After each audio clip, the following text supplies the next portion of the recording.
Hello everyone, welcome to my class. आज हम पढ़ने वाले हैं केमिस्ट्री क्लास 10th का chapter periodic classification of elements.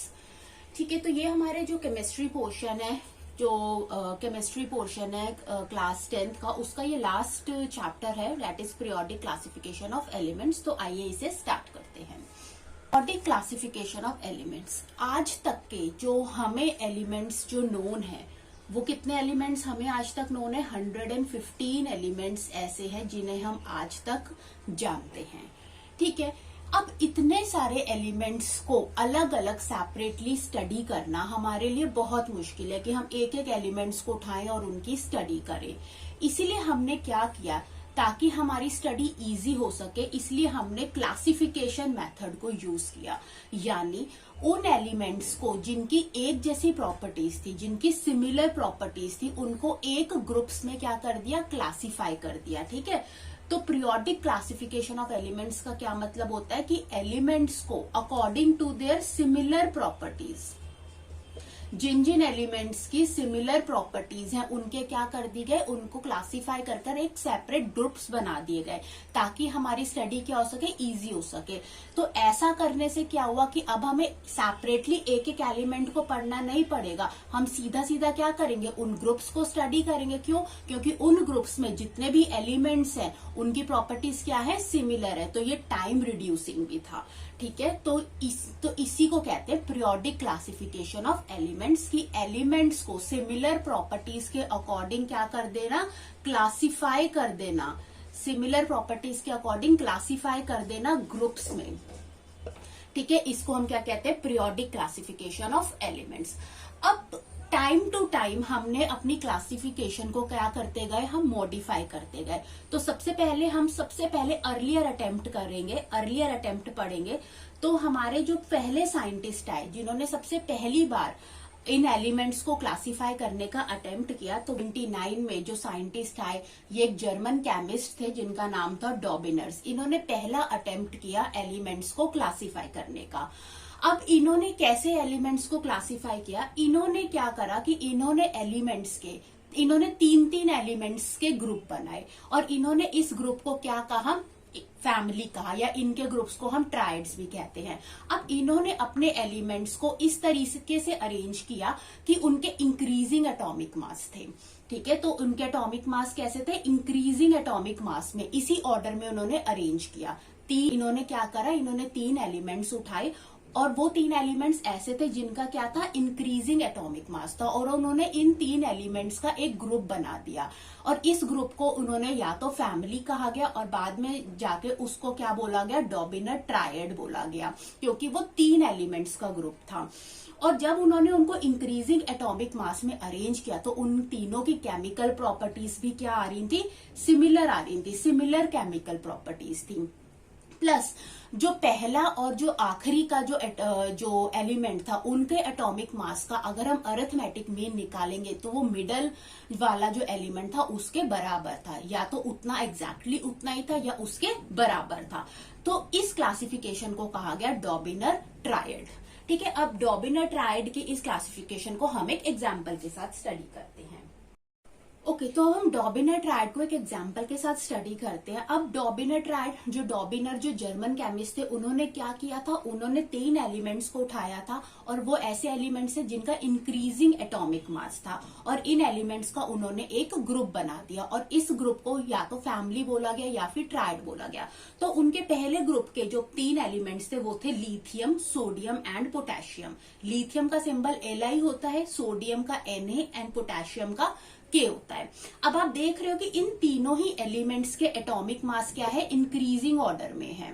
यहां से जब आप ऊपर से नीचे की तरफ जा रहे हो, तो इंक्रीजिंग एटॉमिक मास है। 7 है लिथियम का, सोडियम का 23 एंड पोटेशियम का 39 है। तो जब इन्होंने इनको इस ऑर्डर में अरेंज किया, तो इन तीनों एलिमेंट्स की जो केमिकल प्रॉपर्टीज थी, वो क्या थी? सिमिलर थी। तो इन्होंने ये जो टेबल बनाया, ये जो ट्रायड कंस्ट्रक्ट किया, on the basis of similar properties पे उन्होंने ये कंस्ट्रक्ट किया।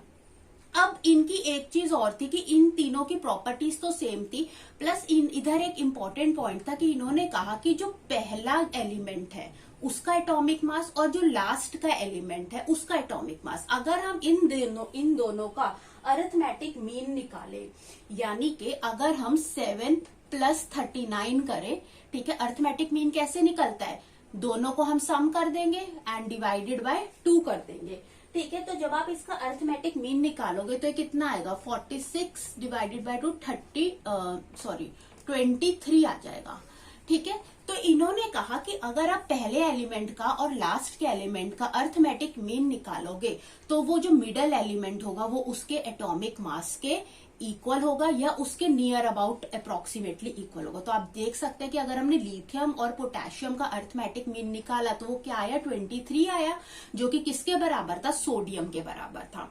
और इन तीनों ही एलिमेंट्स की क्या थी, केमिकल प्रॉपर्टीज क्या थी, सिमिलर थी, कि ये जो तीनों ही एलिमेंट्स थे ये क्या है, ये मेटल है। सेकंड, ये क्या है, ये मोनोवेलेंट है। मोनोवेलेंट का मतलब ये है कि इनके आउटर मोस्ट शेल में कितना वैलेंस इलेक्ट्रॉन है, 1 है वैलेंस इलेक्ट्रॉन। जैसे कि लिथियम का क्या होता है, 3 होता है, तो लिथियम के लिए क्या हो जाएगी, इलेक्ट्रॉनिक कॉन्फ़िगरेशन 1 हो जाएगी। सोडियम है, सोडियम का क्या होता है, 11 होता है, तो 2 8 1 हो जाएगी, लिथियम 2 1 हो जाएगी। और पोटेशियम 19 होता है तो क्या हो जाएगा, 2 8 8 1 होता है। तो इनके जो वैलेंस इलेक्ट्रॉन, कितने वैलेंस इलेक्ट्रॉन है, 1 है इनका वैलेंस इलेक्ट्रॉन, इसीलिए ये क्या है, ये मोनोवेलेंट है, इनके वैलेंसी 1 है, ठीक है। और ये तीनों ही अगर वाटर के साथ रिएक्ट करते हैं तो ये क्या फॉर्म करते हैं, एल्कली बेस फॉर्म करते हैं एंड हाइड्रोजन गैस इवॉल्व करते हैं। जैसे कि अगर आप सपोज लिथियम है, ठीक है, उसको अगर हम वाटर के साथ रिएक्ट करते हैं तो ये क्या फॉर्म करता है, लिथियम हाइड्रोक्साइड LiOH फॉर्म करता है और हाइड्रोजन गैस क्या करता है, इवॉल्व करता है। अगर आप इसको वो कर लो, बैलेंस कर लो, तो 2 आ जाएगा और यहाँ पर क्या आ जाएगा, 2 आ जाएगा, ठीक है। तो ये आ जाएगी, ठीक है। तो ये तीनों ही एलिमेंट्स की ये क्या थी, सिमिलर प्रॉपर्टीज थी। इन तीनों ही एलिमेंट्स की क्या थी, सिमिलर प्रॉपर्टीज थी। ये तीनों ही मोनोवेलेंट थे, ये तीनों ही मेटल्स थे और वाटर के साथ रिएक्ट करने पर ये क्या बनाते थे, एल्कली बनाते थे और हाइड्रोजन गैस को इवॉल्व करते थे। और पहला और जो आखिरी एलिमेंट था, दैट इज लिथियम पोटेशियम, उनका अरिथमेटिक मीन निकालेंगे तो वो सोडियम के बराबर आएगा। तो डॉबिनर के इस क्लासिफिकेशन को, कि उन्हें एलिमेंट्स को जिस ग्रुप में 3 के ग्रुप में अरेंज किया, इस ग्रुप को उन्होंने क्या बोला गया, ट्राइड बोला गया, और यहीं से नाम पड़ा डॉबिनर ट्राइड। तो ये पहला अटेम्प्ट था। अब डॉबिनर ट्राइड के हम कुछ और एग्जांपल्स देखते हैं। एक चीज और, अब क्योंकि ये सारे एलिमेंट्स जो थे इनके इस ट्राइड में मेटल्स थे, तो उनके इस ग्रुप का नाम पड़ा alkali metal group, alkali metal group, ठीक है, एल्कली मेटल ग्रुप। तो डॉबिनर ट्राइड के जो ये वाला जो ग्रुप उन्होंने कंस्ट्रक्ट किया जिसमें सारे ही एलिमेंट्स मेटल थे, इसका क्या नाम था, एल्कली मेटल ग्रुप था, ठीक है। अब हम नेक्स्ट एग्जांपल देखते हैं डॉबिनर ट्राइड का। ओके, डॉबिनर ट्राइड का जो इन्होंने जो सेकंड ग्रुप बनाया, वो बनाया, उस ग्रुप का नाम दिया एल्कली अर्थ मेटल ग्रुप। और इस ग्रुप के अंदर, इस ट्राइड के अंदर जो 3 एलिमेंट्स थे वो थे calcium, strontium and barium. Calcium का Ca होता है, स्ट्रोंशियम का Sr एंड बेरियम का सिंबल Ba होता है। अब अगेन पॉइंट्स तो वही रहेंगे। इन्होंने अपने जो एलिमेंट्स को कैसे अरेंज किया था, in order of increasing atomic मास। जैसे कैल्शियम का 40 है, स्ट्रोंशियम का 88 एंड बेरियम का क्या हो गया, 137 हो गया। और इन्होंने बताया कि जो पहला एलिमेंट होना चाहिए और जो लास्ट एलिमेंट होना चाहिए, उनका अरिथमेटिक मीन बीच वाले एलिमेंट के बराबर आना चाहिए। तो अगर हम 40 का प्लस 137 यानी कैल्शियम और बेरियम का अरिथमेटिक मीन निकाले, ठीक है, तो वो किसके बराबर आ जाएगा, तो ये आएगा 88.5, यानी ये अप्रोक्सीमेटली किसके इक्वल आएगा, स्ट्रोंशियम के इक्वल आ जाएगा। यहाँ पर टेबल में 88 है लेकिन हमारा आंसर नियर अबाउट 88.5 आ रहा है, तो ये स्ट्रोंशियम के बराबर आना चाहिए, ठीक है। और ये जो सारे ही एलिमेंट्स हैं इनकी केमिकल प्रॉपर्टीज क्या होनी चाहिए, सेम होनी चाहिए। अब केमिकल प्रॉपर्टीज में देखें तो ये सारे एलिमेंट्स क्या हैं, ये मेटल है, ये सारे डाइवेलेंट है। डाइवेलेंट मतलब इनकी वैलेंसी कितनी है 2। जैसे कैल्शियम है, कैल्शियम का एटॉमिक नंबर 20 होता है, तो क्या हो गया इलेक्ट्रॉनिक कॉन्फ़िगरेशन 2 weighted 2, यानी इनके वैलेंस इलेक्ट्रॉन कितना है आउटर मोस्ट शेल में 2 है। ठीक है, और ये इन सारे ही एलिमेंट्स के अगर हम ऑक्साइड्स बनाएं तो ये सारे ऑक्साइड्स क्या होते हैं, एल्कलाइन होते हैं नेचर में। तो इस ग्रुप का नाम डॉबिनर ने क्या दिया, एल्कली अर्थ मेटल ग्रुप दिया। ठीक है, अब इसका जो थर्ड जो एग्जाम्पल था उसको देखते हैं। ओके, जो डॉबिनियर का अब जो थर्ड ग्रुप इन्होंने बनाया उस ग्रुप का नाम दिया इन्होंने हेलोजन ग्रुप। हेलोजन का मतलब, हेलो का मतलब होता है सॉल्ट प्रोड्यूसिंग। ठीक है, सॉल्ट प्रोड्यूसिंग थे, इसलिए इनका नाम क्या रखा गया, हेलोजन रखा गया। अब इनके जो डॉबिनियर के इस ट्राइड के एलिमेंट्स थे chlorine, bromine and iodine. Chlorine का सिंबल Cl, ब्रोमीन का Br एंड आयोडीन का क्या होता है, I होता है। एटॉमिक मास क्राइटेरिया वही रहेगा, इन्होंने इन एलिमेंट्स को अरेंज किया according to their increasing atomic mass. तो क्लोरीन का 35.5, ब्रोमीन का 80 और आयोडीन का 127। सेकेंड चीज, अगर हम सेकेंड क्राइटेरिया क्या था कि अगर हम फर्स्ट एलिमेंट और लास्ट एलिमेंट का अर्थमेटिक मीन निकाले, यानी यहाँ पर 5.5 प्लस 127/2 कर दे तो वो अप्रोक्सीमेटली इक्वल आएगा 81.2 के। अब ये जो 81.2 है ये किसके बराबर है, जो इसका मिडल एलिमेंट है दैट इज ब्रोमीन के इक्वल है इसका अर्थमेटिक मीन। और इन तीनों ही एलिमेंट्स की जो प्रॉपर्टीज हैं ये भी क्या है, सिमिलर है, कि ये जो तीनों ही एलिमेंट्स हैं ये क्या है, नॉन मेटल्स हैं। ठीक है, ये तीनों ही एलिमेंट्स क्या हैं, ये मोनोवेलेंट। ओके, और अब ये जो तीनों ही एलिमेंट्स क्या है, ये मोनोवेलेंट है। क्यों, क्या, जैसे कि अगर हम क्लोरीन देखें, क्लोरीन का एटॉमिक नंबर क्या होता है 17, इलेक्ट्रॉनिक कॉन्फ़िगरेशन होते हैं 287, यानी इसको खाली एक ही इलेक्ट्रॉन चाहिए अपने आप को स्टेबल इलेक्ट्रॉनिक कॉन्फ़िगरेशन को अटेन करने के लिए। तो इन तीनों की ही वैलेंसी क्या है, 1 है, इसलिए हमने इनको क्या बोला गया है, मोनोवेलेंट बोला गया है।